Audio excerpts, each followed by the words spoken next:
ladies and gentlemen, welcome back this afternoon. Still here in Atlanta, Georgia. Tom Bannister joined here by the illustrious Rory Newbrow. How you doing today? Doing fantastic. How you doing, man? I'm doing very excellent, especially after that last first match. That was a good one. London Conspiracy versus Upcoming Stars are the two teams that we're taking a look at today. Best of three, and one's already in the books with Suntouch and the boys taking one home in 19 and a half minutes. It was a fast one, and honestly, this one, where all eyes are on Upcoming Stars to see if we can pull it back in game number 2. This is a best of 3 series, so if Upcoming Stars can take this one, they're going to make a big splash and go into game number 3. But, you know, honestly, one thing we didn't get to see a whole lot of last game, considering there was all about the mid-game, the jungle, and the solo, is the Hunters, right? They spent a lot of time farming and going 1 versus 1 and boxing that entire match. hi-rez and Shaggy Shank. Now, we know Shaggy Shank from Coast. He was an SPL Season 1 master, right? He was able to pull that through. Look at the GPM, 582, 4KD8. Now, of course, this is a product of just winning the game as fast as he did, right? A lot of that GPM comes from just objectives, winning the match. Now, no KDA, of course, no kills coming out here from hi-rez. He played Artemis in that last match, never really got a chance to come into his full fruition. And maybe that's what they were looking for, right? Maybe London Conspiracy was saying, we're going to win the early game, and we're going to end it by mid-game. So we're going to pick Cupid. We're going to dominate the lane. You want to pick Artemis, you want to pick Rom, you're more than welcome to, but it's not going to pay off in time for us, and we're going to end the match right then and there. Yeah, I mean, Shaggy Shank is a storied player. You saw right there his stats, of course, it's just one game in the book, so a little bit tough. But Shaggy Shank and the support of Mealsy that we said the name of a lot last match. Those initiations. They were some of the stars of that Coast team. Did not do very well, but they're doing well now, and that's what we're going to take a look at going into the picks and bans, London Conspiracy, Upcoming Stars, Game 2 in a best of 3 as we get underway. LC already has 1 in the books, as we mentioned, and we'll see if Shaggy Shank can be a little more impactful in this game or if London Conspiracy is going to end it just as quickly. Well, you know, first ban's going to be Arachne. So obviously that seems to be a big thing for London Conspiracy. They banned it last game. They're going to ban it this time around. Against it. You know, it's tough, right? Because you obviously, you know, with the ability, the Nightcrawler puts it up on the infinite web, moves around the map, untargetable, makes it challenging. In response, Upcoming Stars and get rid of Athena, even though they played it last match. So that tells me they have no intention of picking it. And because of that, they have no intention of going against it. They don't want to see it in the match at all, so that's gone away. 2 more bans to be made here. London Conspiracy seems like they have a big lockdown on Solo, and Solo is the next band they're going to pick up here. Hell is gone away there again. Don't want that one to rock on through. And the last ban for Upcoming Stars is going to be Emir, so very support-oriented. Yeah, very, very, very support-oriented. You know, the ban on Hell, can't mention it enough. Sausage didn't do too well last match on that Loki, but Hell is a different story on him, so the London Conspiracy really want to make sure that that is not available. They're going to pick their first pick. It'll be Sylvanus, picked up for the young Emilzy. Did very, very well. We mentioned how exciting those surprise blink initiates. They're so easily telegraphed, and somehow Emilzy, even when he wasn't hiding in the jungle, straight up in the face, got a lot of those surprises off. So good stuff. But also very strong supporting almost any hunter, right? The ability to stack up the wave. And again, we mentioned it yesterday, we'll mention it again. Sylvanus was said to be weak going into Season 2, but he's still one of the best Guardians in the game with the amount of pressure he brings. And it shifted from, I'm going to push my 2 to push the wave, instead to, I'm going to hit the wave with my AoE auto attacks to push the wave, and it helps so much. Poseidon and Cupid locked in here for Upcoming Stars this time around. They were going to steal away some of the picks from London Conspiracy from the last match. Poseidon, obviously a big factor in their victory last game. Arrow does have a pretty wide god pool from what I've seen him play in the past, so the Poseidon pick, while very strong for Upcoming Stars, really shouldn't hurt London Conspiracy too much, and that's sort of what they're thinking about. Artemis, very, very strong pick for Shaggy Shank. We talked a little bit about how Artemis is a character, very basic attack based, doesn't have a lot of the tools that some of the other characters have, as Thor gets picked up for Suntouch in the jungle. But what Artemis does have is a passive that benefits her on the basics, and Shaggy Shank, we talked about how he was looked at very highly in his past excursions in the SPL. The thing that he was looked at for was successful accuracy on those basics. So he's going to take that one to the bank and pick up a basic attack-oriented character in Thanatos. being picked up for upcoming stars. Yeah, Artemis doesn't surprise me at all. This seems to be the strategy for every team in the SPL right now, is if they pick Xbalanque, you pick Cupid to counter. Yep. If they pick Cupid first, you pick a late game counter to counter. You pick Artemis, you pick Rom, and you say, you know what, Cupid's fine. Freya works as well, Kronos occasionally as well, but really you're just picking that late game hyper carry that says, okay, Cupid's really hard to beat in lane, that's fine, have him. But if we make it past the 20-minute mark, all of a sudden we're going to start beating you in every boxing match. Thanatos locked in here, a little bit strange for upcoming stars, especially given the lineup they have. Generally, Thanatos is great against Chalks and Herculeses and those very tanky bruisers that stay at a low HP a lot but never actually die. You can definitely do something to stop that in a lot of situations.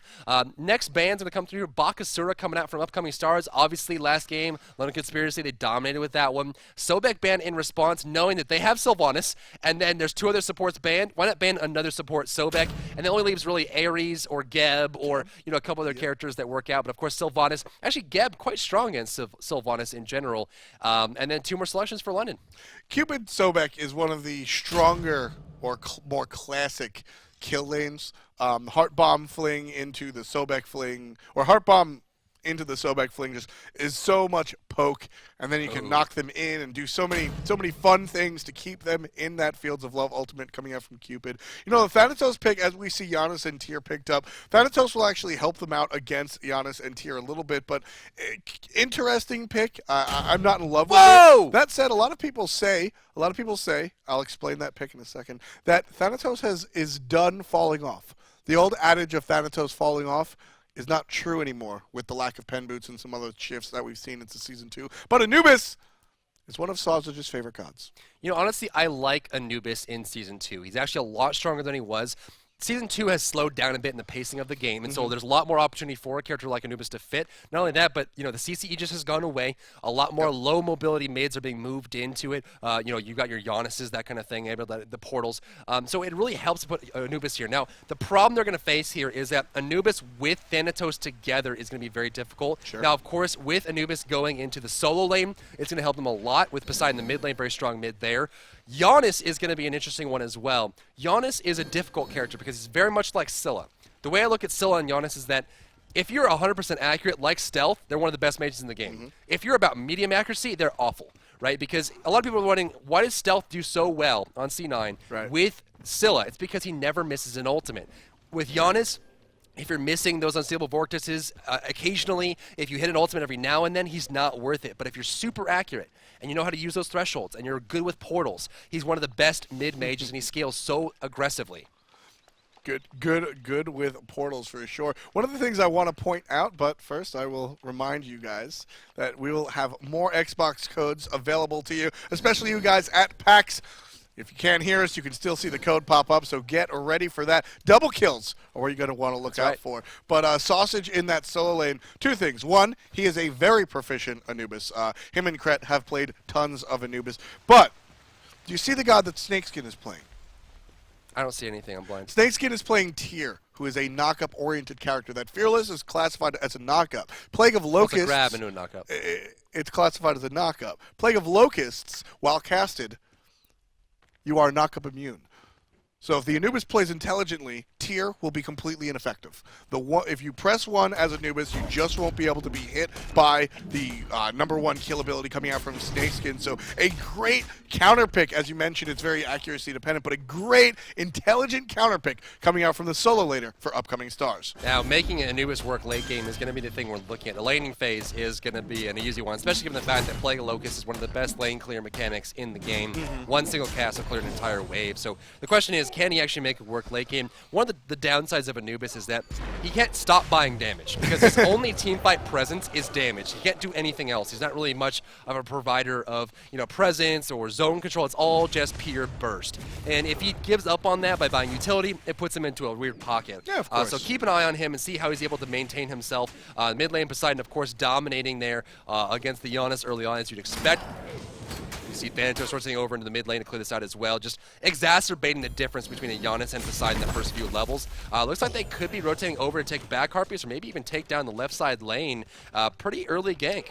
Yeah, I like this move right here, keeping their enemies on their toes, trying to switch things up because what they did last time clearly didn't work. They, of course, being upcoming stars. So they want to change things up, do things a little bit different, and already they're doing the right things. They have cleared out their jungle because they know that London Conspiracy will punish them if they do not. So they clear out their own jungle. And they're going to look towards the middle lane. Right side, a lot of clear potential coming out from Anubis as expected. There goes the slow. Still minions pushing in onto Snakeskin. Blink coming out there. Or Portal coming out from Arrow. Just really worried about the pressure they're bringing to him. I like the fact that they're putting pressure on Arrow because he was such a big factor last year. Yeah, I mean, Arrow on that Poseidon was super important in a lot of those team fights, so they want to be very careful going into this game to really watch out what he's going to be doing. And Tyr is going to suffer so much in the solo lane. Sausage and upcoming stars want to take a look at what he's going to be doing because this can be a turning point for the team. Although he's taking a lot of damage right now. Tyr's looking for the kill, but not going to be able to grab it.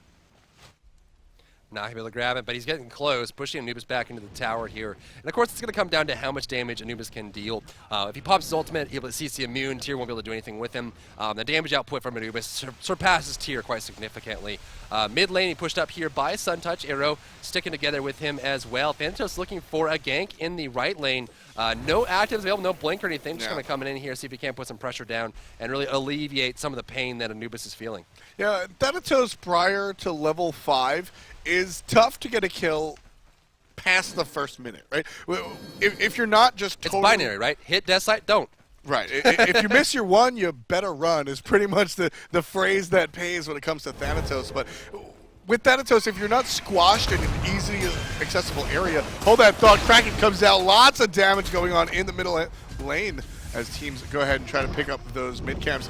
Both ultimates are in the air. Thanatos trying to follow Thor, but Thor's got a little bit of a longer range, so should not be a problem. Great pull. Nice hook there onto this, the Thanatos, forcing him back away. Janus bringing some damage there, but not every ultimate used in that situation. More just the globals. Right. We saw Thanatos and Thor take to the sky and really try to put some pressure down, but really it was more of a defensive move as well. They realized they were inside the pocket of the mid camp, not a good place to be, and especially being collapsed upon. Just the they wanted to button. Get out. But one thing that contrasts this game versus the last game, Tom, is really the fact that this is a much closer. This is a very slow game in the beginning, and without that first blood that they got last time, London is not taking a huge lead. In fact, they're actually slightly behind. Yeah, it's a little bit different right here with that Thanatos. Like I said, if you're not in close quarters, sneaking up on somebody without the ultimate is just not going to happen. So now that he's level 5, he's going to be able to get some ganks. You see a lot of kills by Thanatos early in the game, especially before level 5, but that's usually inside the jungle itself. Now that he has hovering death available, he's able to really look towards a specific lane, and now you really have to be careful of the omnipresent Thanatos. Movement speed about to respawn here. Thor's already in place to take it down. Rotation coming out from Tyr. They're going to help each other take these camps out. Damage buff's going to go over to Arrow. And I like the fact that, contrasting to last game, upcoming stars realize that they have to clear all their buffs in the beginning or they will be stolen. And so, of course, right in the beginning there we saw Frosty on Poseidon take that damage buff right away. Looks like it's back up on the ground. They're going to make sure to secure this one yet again. And a lot more wards being placed as well. London Conspiracy trying to keep their momentum going. As we said, they won the first game in spades. 20,000 gold deficit upcoming stars suffered in just under 20 minutes of play. So London Conspiracy trying to keep the hype train going. Right now, upcoming stars looking pretty good though, because they've adjusted. They've figured out all the problems that London Conspiracy really excelled with and capitalized on, and they sort of plugged those holes. So they fixed the problems. Are they going to be able to fight toe-to-toe with London Conspiracy is the next question. Tyr not taking much from Anubis anymore, and Sausage is really feeling the pressure that's coming out there, realizing that he can't go head-to-head as often as he might have liked anymore. Especially given the fact that Tyr has actually itemized a little bit into Mark of the Vanguard, preventing the amount of damage. Of course, this is reduced damage taken per source of damage. So since Anubis, everything he does is tick-based, every tick is reduced by 5. A fantastic counter-item pickup there from Tyr going up against Sausage. Very, very true. Also, just as much as Sausage has a counter on Anubis, preventing the Fearless with his Plague of Locusts, Wrap will never do the full duration because Tyr's passive only allows him to be stunned for 1 second. That's right. Level 1 of Wrap is 1.2 and it levels all the way up to 2 full seconds. none of those will ever do the full duration against this direct opponent. So both of these characters are a little bit strong towards each other. I'm still going to give it to Anubis. Well, one thing that's really weird about his itemization in the beginning is he actually picked up the Pythagoras piece, and what he's using that for is lifesteal. He just wants to be able to keep himself alive. In fact, it's exactly what he's doing. Every time Tyr gets him down to half, he just regenerates all the way back up to full. Given the fact that he's got lifesteal in his passive, and of course he's got the Pythagoras piece to keep it going. Right camp goes Upcoming Stars. Left camp goes to London Conspiracy. It looks like Thor's up in the air, looking for Thanatos. Sorry, he's up in the air, looking to duck and to find that Kraken coming out as well. Thor down on top of Cupid, forcing him to dash away. He still has the attack speed buff though. Portals on the ground. The ultimate did come out there from Janus, and that's going to be end of everything. First blood, of course, did end up going to Geb, picking up the kill there, shutting down Sylvanus, but that's all she wrote.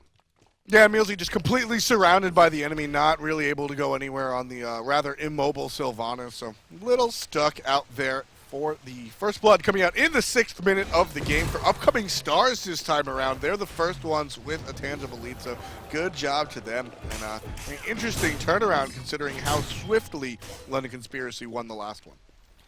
Doom Orb has been stacked up yet again there for Frosty. It took a while to get this one up, and of course now finally activating, got 3 stacks on him. Doom Orb this late, a little interesting for him to pick up, but we do see, speaking of first interesting items, we've got Sylvanus going towards that Winged Blade yet again. We saw this yesterday from Incon. An incredible item pickup early. It gives you a lot of mobility and a lot of counter to everything they've got going. Yeah, it gives you 10% CDR and a bunch of health along with some other things that may or may not help you out. And it's essentially just a one... It fills a lot of voids that you want to fix early on. So it's going to help you personally, and the cooldown reduction will allow you to help your friends. That's exactly what needs to happen as Cherio wants to find himself in the middle lane. They're trying to get a pull of Mills. He misses it, so no kill just yet for London. Thor's going left, though, looking for the Cupid. Gonna block him out. Got the ultimate response. The damage might be enough to take him down. There's the pop, but not gonna be in time. hi-rez goes down. Janus ultimate just to celebrate the death of Cupid as it flies across the screen. Rotation a little bit slow from Upcoming Stars. The Gold Fury is standing here, and if we see Cherio go down to a gank, they may just take this Gold Fury for free. Thor is one of Suntouch's stronger characters that you see him play. Thanatos up. Looking for a dunk in the mid lane. Most likely on a Milsey. There's a nice response from a Milsey the second it lands. There's a CC immunity. Looking for the portal on top. Thor going up in there. The Kraken's going to completely miss. Will they find the dunk on a Frost? He's going to dodge it. Just needs one good hammer to take it down. Gab locks him into the tower. He goes with that tidal surge. The hammer's going to not hit, but he doesn't need it. Snakeskin's going to slice him down with that massive sword. Nice kill coming out from Snakeskin, and I'm not going to call that a missed ultimate from Suntouch. I'm going to call it a dodged ultimate by Frosty.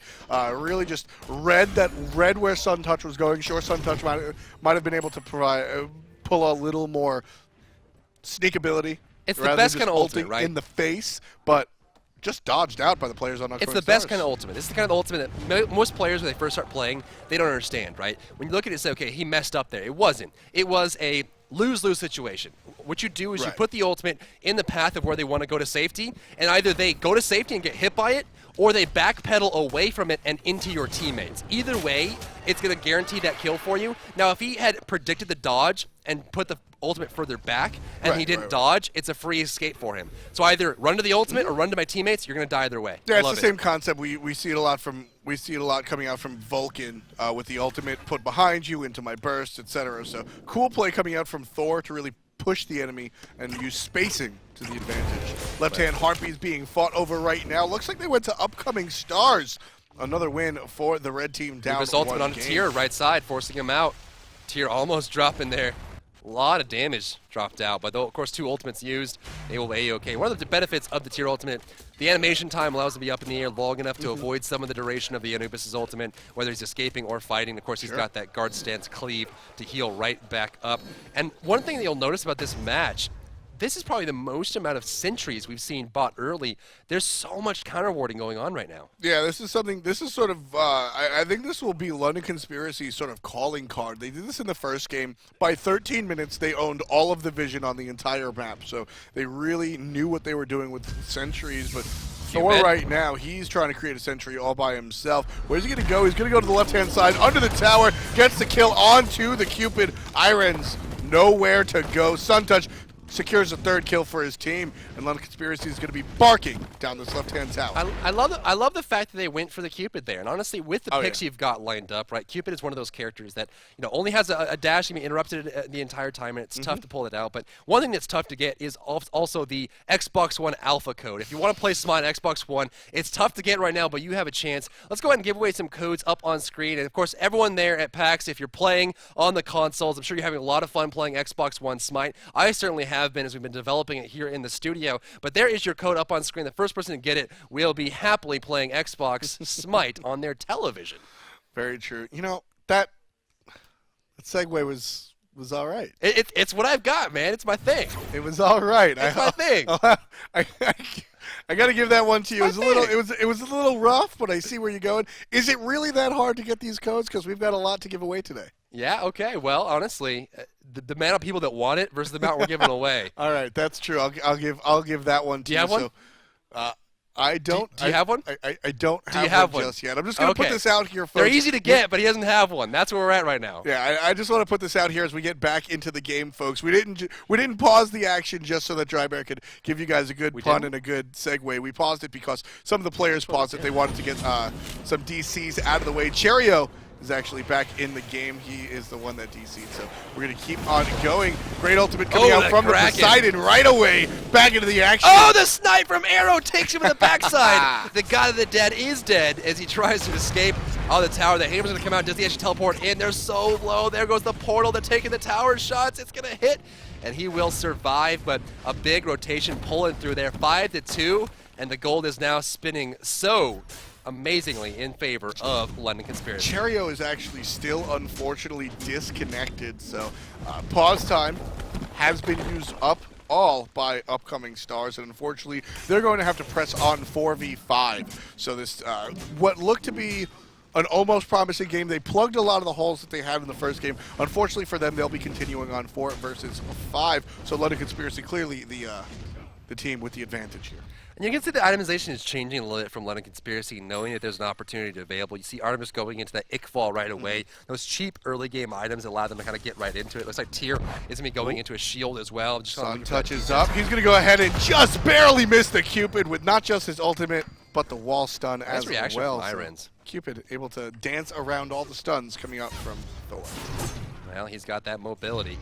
The Gold Fury is standing, the Fire Giant's standing. Nice root coming out from Sausage. They're going to dodge some of the damage falling up there. There goes a double hammer hit on Sausage. There goes the damage from Janus as well, bringing him right down into that danger zone. The Gold Fury looks like an opportunity here for London Conspiracy. They got Artemis right on top, and with the lifesteal of Death Glove, the attack speed from Vengeful Assault, they're going to take this one down with ease. Well, she's going to have to use Suppress the Insolent. They go ahead and they clear out the Gold Fury, but they want to slow down the enemy. There's the flip from Tyr right into an ultimate that could be problematic for Stingskin. He's battling Fails. Fails gets the kill, and that's going to heal him off almost to full. Frosty will turn that one around. 3 dead on the side of London Conspiracy, and upcoming stars have only lost Sausage. hi-rez on Cupid, Fails on Thanatos, and Frosty on that Poseidon are still alive.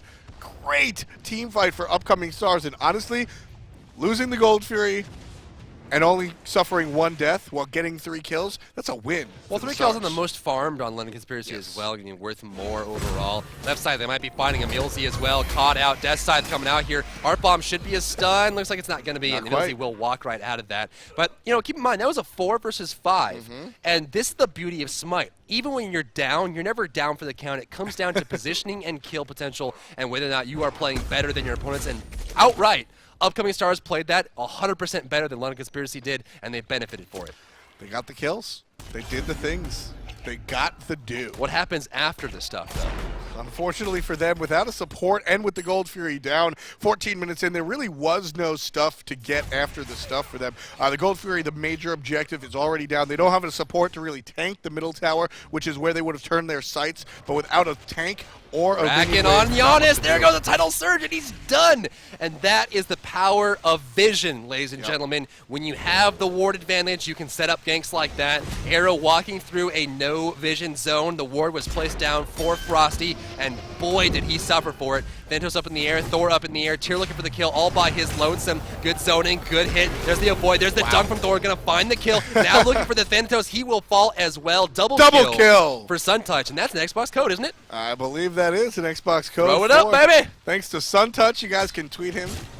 Get that fast fingers ready. There it is. The early 9VPDV DXHV9J7JQ6 2RCWD. Did you get that? Beautiful Fearless coming out from the Tyr, and Tyr's going to go ahead and claim that kill on the mid laner. Poseidon goes ahead and falls down to the wayside. Frosty, 4-2, suffers his second death of the game. 25 stacks on that Doom Orb will be cut right in half, go down to 13.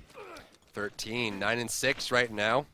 15 minutes into the match, we do see a pretty significant lead here for London Conspiracy. Strong play from upcoming stars, but given the fact they lost game 1, this is game 2, and they're already heading towards a point where it is going to be difficult for them to pull this game back. It's looking like it's going to be that pressure that takes them down in the end, and they're feeling the heat. They're definitely feeling the heat. They're feeling the steam heat. Great silence coming out from the Thanatos. Silences both Janus and the support, Sylvanus.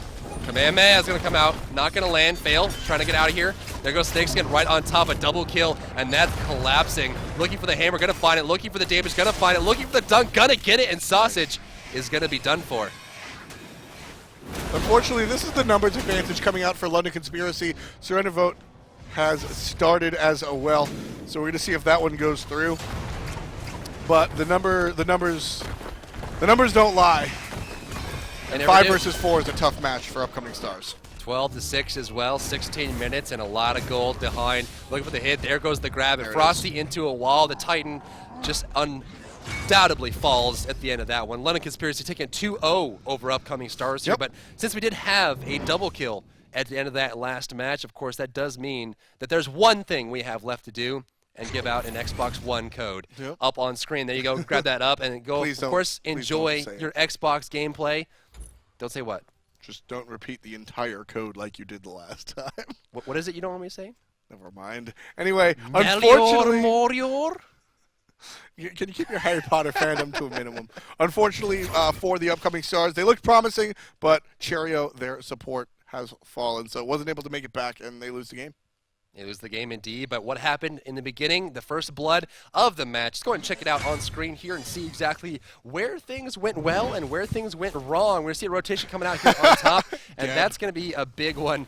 This kill actually goes to Gab, and he's just going to smack it. One of the cool things about Gab is he actually does a decent amount of damage. Punch it, yeah!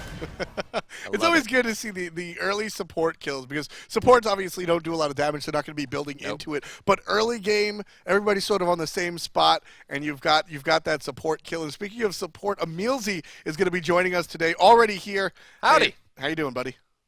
Hello. So, first of all, how are you? Congratulations on making it not only to the SPL, but winning your first game. Straight up, how do you feel? I'm feeling really good right now. We're definitely feeling really good after winning that. Yeah, so I imagine. Yeah, definitely. On Team Coast, you were known by fans and analysts alike for being a very analytical player. I didn't play on the roster yourself. You were a coach. Have you brought that to London Conspiracy, and has that been embraced by your teammates? I feel like I'm the team shot caller, right? So I try and make a lot of the calls, and using my analyst type of mindset, I can make some really good calls to get the teams to play like we do, and I feel that's what I bring that normal shout callers might not bring, that I've been analyzing so much. Do you feel like that helps you with initiations? Because some of those last team fights in those first 2 games, it's amazing to see how you know when to go in and when to hold back, and some of those blink initiations as well. Would you say that really helps you on knowing when to fight? Yeah, it really does. After just watching a lot of replays and saying, oh, Jake, you fucked this up, I'm gonna be able to not do it myself and blinking at the right times and stuff like that. Sure. Right, yeah, keeping the enemy on their toes is definitely something that you and your team do very, very well. And one of the things that I've noticed coming from you and Suntouch, who's played a lot of support, is that your support jungle sort of chemistry is very, very good, and you guys sort of share the initiation. Do you guys sort of share the shot calls as well? Because you see Suntouch jump in there. Is that something that grew organically from just meeting them, from just meeting your teammates, or is that something that you guys really work on in practice? that's something really worked on, right? Because apparently I'm gonna die sometimes, and then we have Sunshots to take over the shouts. So sometimes Sunshots make the shout call, sometimes I do, but it's really nice to have Sunshots there to help me as well. It's making it way easier.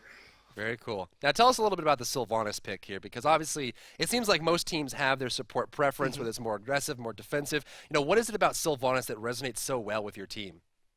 I feel like what we have been kind of struggling with is kind of getting pushed in the dual lane, where me and Shaq has a lot of potential to make plays. Sylvanus brings this push in where you just go completely ham, and you're gonna have so much pressure provided in the early game, which is really what we need to get into the mid-late game where we have really amazing team fights. Makes a lot of sense, and certainly had a big performance there. So we want to thank you, number one, for coming on the show and congratulate you on your victory today, and look forward to seeing more of you as the rest of the SPL continues.